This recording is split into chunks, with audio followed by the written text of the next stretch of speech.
முருகன் ஆலயத்திற்கு சென்று வந்த பிறகு சில விஷயங்கள் செய்வதை தவிர்க்க வேண்டும்.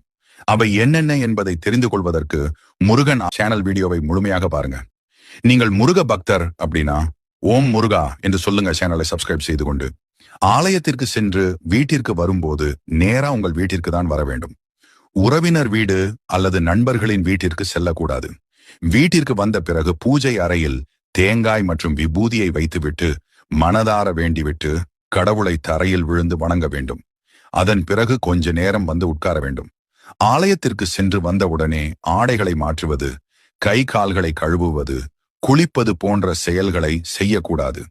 சில பேர் ஆலயத்திற்கு செல்லும் போதுதான் அசைவ உணவை சாப்பிடக்கூடாது. ஆலயத்திற்கு சென்று வந்த பிறகு அசைவ உணவை சாப்பிடலாம் என்று நினைக்கிறார்கள். ஆனால் ஆலயத்திற்கு சென்று வந்த பிறகு அசைவ உணவுகளை சாப்பிடக்கூடாது. சைவ உணவுகளை தான் சாப்பிட வேண்டும். ஆலயத்தில் தரக்கூடிய பூவை நம்முடைய வீட்டில் இருக்கும் கடவுளுக்கு வைக்கக்கூடாது.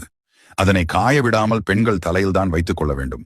நீங்க வாரத்திற்கு எத்தனை முறை முருகன் ஆலயத்திற்கு செல்வீர்கள் என்பதை சொல்லுங்க.